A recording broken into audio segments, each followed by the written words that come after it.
क्या हुआ? जब अयोध्या में प्रकट हुआ साक्षात पुष्पक विमान, राम मंदिर में काम कर रहे मजदूरों ने जब यह नजारा देखा तो सभी के पैरों तले जमीन खिसक गई। 22 जनवरी, प्राण प्रतिष्ठा से पूर्व अयोध्या में इतने बड़े चमत्कार का होना सभी को आश्चर्य में डाल रहा है। कुछ लोगों ने इसके साक्षात दर्शन किए हैं, जिन्होंने अपनी आंखों देखी जो बताएं, उसे सुनकर आपकी भी रोंगटे खड़े हो जाएंगे। आगे बढ़ने से पहले अगर आप एक सच्चे सनातनी हैं, प्रभु श्री राम को अपना आराध्य मानते हैं, तो इस वीडियो को लाइक करके कमेंट बॉक्स में जय श्री राम जरूर लिखें।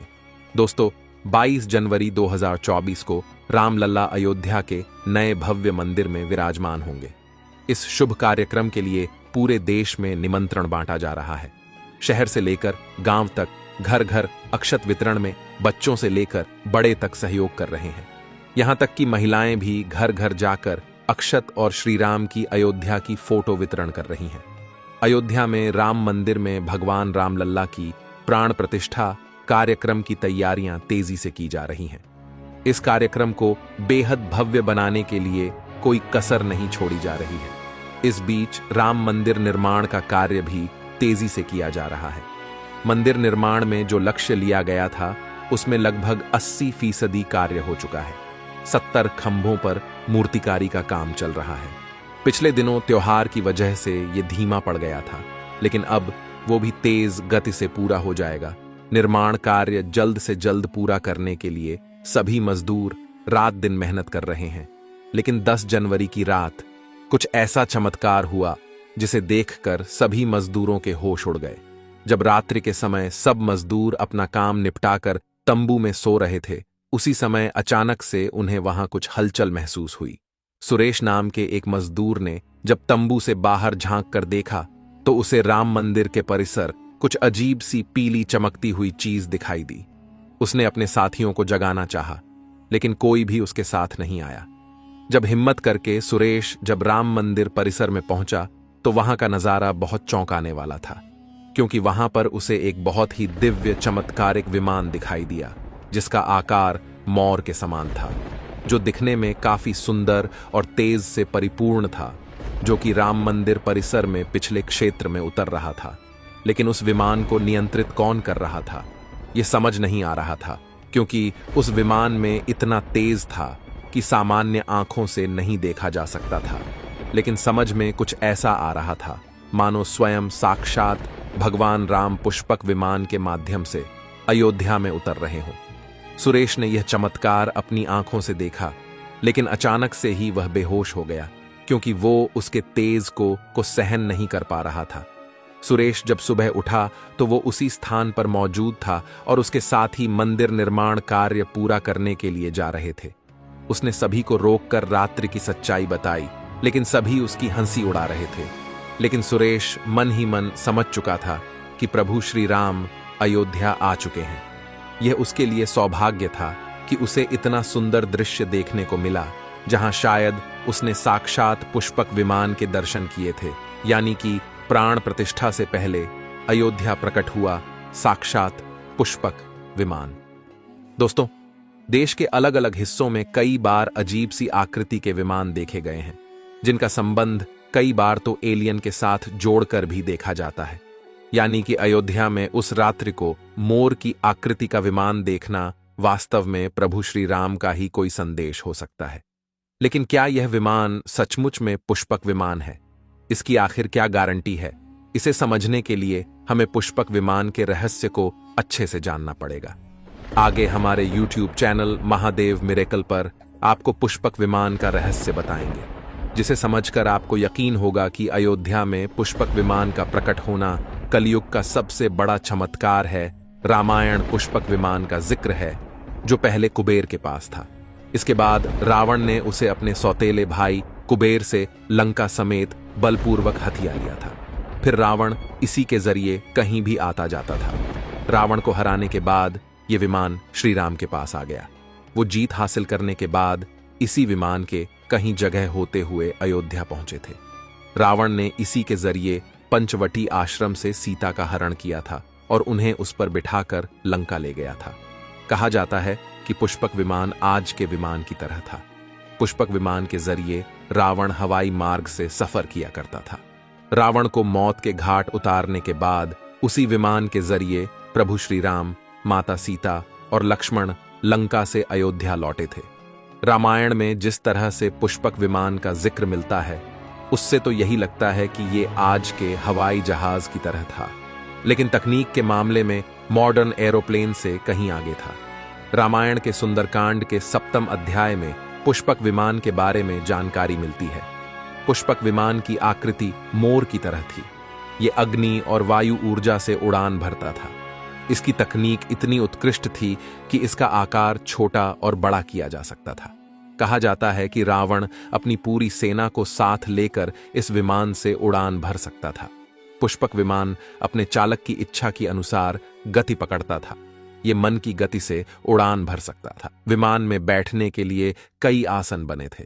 पौराणिक कथाओं के मुताबिक युद्ध के बाद भगवान श्री राम ने विमान का पूजन कर ये दिव्य विमान वापस कुबेर को सौंप दिया। कुबेर ने पुष्पक विमान को भेंट स्वरूप प्रभु श्री राम को दे दिया, जिसके बाद इसी पुष्पक विमान से प्रभु श्री राम, माता सीता और लक्ष्मण अयोध्या पहुंचे।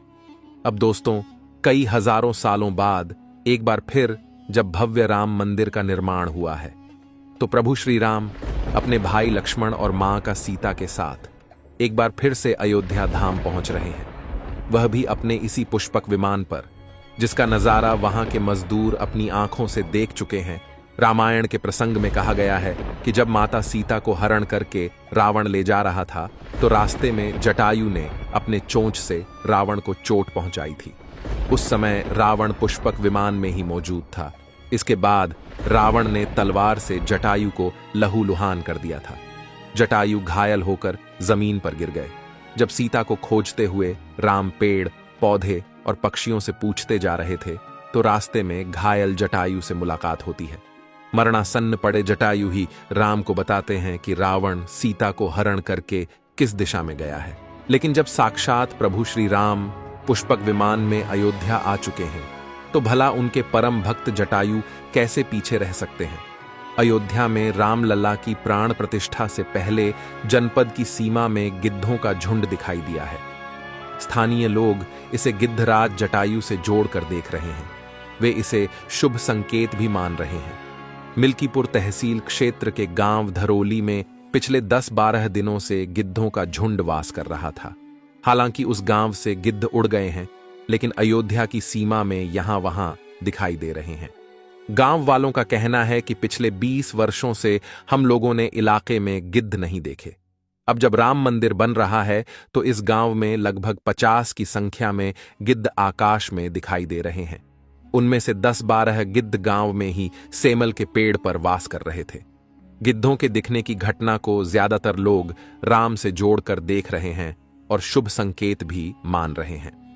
22 जनवरी को होने वाले प्राण प्रतिष्ठा के समारोह में देश के प्रधानमंत्री नरेंद्र मोदी ने देश विदेश की कई महान हस्तियों को निमंत्रण दिया है। लेकिन आपको जानकर हैरानी होगी, नेपाल में भी कुछ विशेष लोगों को समारोह में आने का निमंत्रण दिया गया है।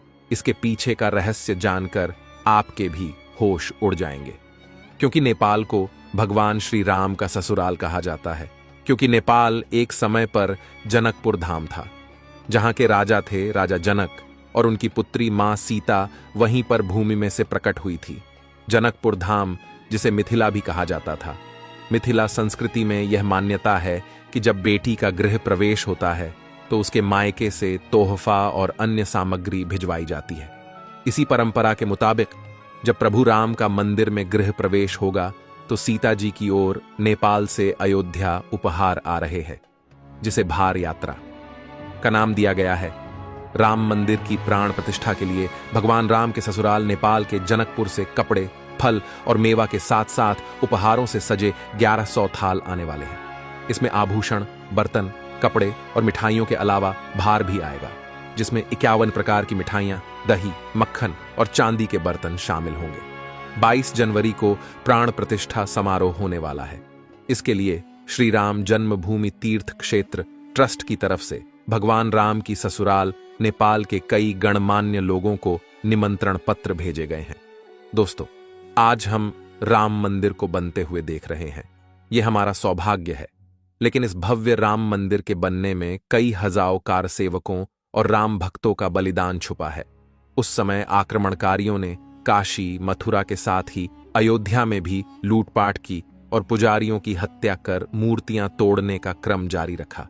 लेकिन 14वीं सदी तक वे अयोध्या में राम मंदिर को तोड़ने में सफल नहीं हो पाए, क्योंकि हर बार राम मंदिर और अयोध्या की रक्षा करने के लिए आसपास के राजा मदद भेज देते थे। हजारों साधुओं ने भी मंदिर की रक्षा के लिए अपने प्राणों की आहुति दे दी।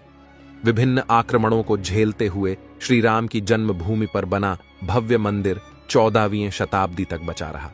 कहते हैं कि सिकंदर लोदी के शासनकाल के दौरान यहां भव्य मंदिर मौजूद था। 14वीं शताब्दी में हिंदुस्तान पर मुगलों का अधिकार हो गया और उसके बाद ही राम जन्मभूमि एवं अयोध्या को नष्ट करने के लिए कई अभियान चलाए गए। 1527-28 में इस भव्य मंदिर को तोड़ दिया गया और उसकी जगह बाबरी ढांचा खड़ा किया गया। कहते हैं कि मुगल साम्राज्य के संस्थापक बाबर के एक सेनापति ने बिहार अभियान के समय अयोध्या में श्री राम के जन्म स्थान पर स्थित प्राचीन और भव्य मंदिर को तोड़कर एक मस्जिद बनवाई थी। 19 जनवरी 1885 को हिंदू महंत रघुबीर दास ने पहली बार इस मामले को फैजाबाद के न्यायाधीश पम हरिकिशन के सामने रखा था। इस मामले में कहा गया था कि मस्जिद की जगह पर मंदिर बनवाना चाहिए, क्योंकि वह स्थान प्रभु श्री राम का जन्म स्थान है। वर्ष 1947 में भारत सरकार ने मुसलमानों को विवादित स्थल से दूर रहने के आदेश दिए और मस्जिद के मुख्य द्वार पर ताला लगा दिया गया, जबकि हिंदू श्रद्धालुओं को एक अलग जगह से प्रवेश दिया जाता रहा।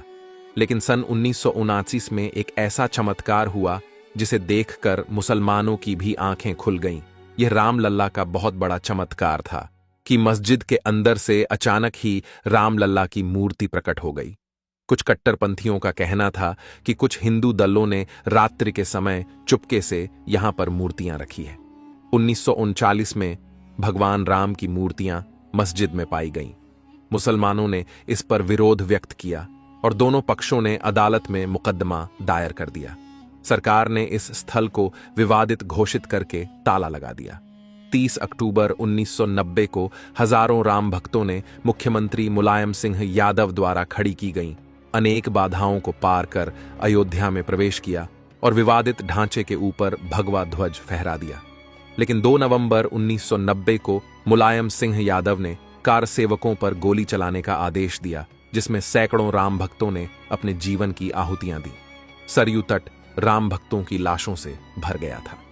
इस नृशंस हत्याकांड के बाद अप्रैल 1991 को उत्तर प्रदेश के तत्कालीन मुख्यमंत्री मुलायम सिंह यादव को इस्तीफा देना पड़ा। उस समय कोठारी बंधुओं के बलिदान की चर्चा खूब रही। दिसंबर 1992 को जब विवादित ढांचा गिराया गया, उस समय राज्य में कल्याण सिंह की सरकार थी। उस दिन सुबह करीब 10:30 बजे हजारों लाखों की संख्या में कार सेवक पहुंचने लगे। दोपहर में 12 बजे के करीब कार सेवकों का एक बड़ा जत्था मस्जिद की दीवार पर चढ़ने लगता है। लाखों की भीड़दाश को संभालना सभी के लिए मुश्किल हो गया। दोपहर के 3:40 पर पहला गुंबद भीड़ ने तोड़ दिया और फिर 5 बजने में जब 5 मिनट का वक्त बाकी था, तब तक पूरे का पूरा विवादित ढांचा जमींदोज हो चुका था। भीड़ ने उसी जगह पूजा अर्चना की और रामशिला की स्थापना कर दी। मुख्यमंत्री कल्याण सिंह का साफ आदेश था कि कार सेवकों पर गोली नहीं चलेगी। इस महान कल्याण सिंह जी को हम शाश्वत प्रणाम करते हैं। दोस्तों, राम मंदिर को बनता हुआ देखना सौभाग्य है, लेकिन जब भी हम इसके पीछे हजारों हिंदुओं का बलिदान देखते हैं तो हमारी आंखें नम हो जाती हैं। इस पूरी वीडियो को देखने के बाद आक्रमणकारियों के लिए आपकी क्या विचार है, इसे कमेंट बॉक्स में जरूर बताइएगा। हमारे महान शहीदों के लिए आपकी श्रद्धांजलि नीचे कमेंट बॉक्स में जरूर दीजिएगा। कोई भी बात अच्छी लगी हो तो लाइक जरूर करें और हमेशा ऐसे सत्य चमत्कारी घटनाएं देखने के लिए हमारे चैनल को सब्सक्राइब करके आप बेल आइकन को प्रेस कर लें। अभी के लिए आप सभी दर्शकों को हर हर महादेव।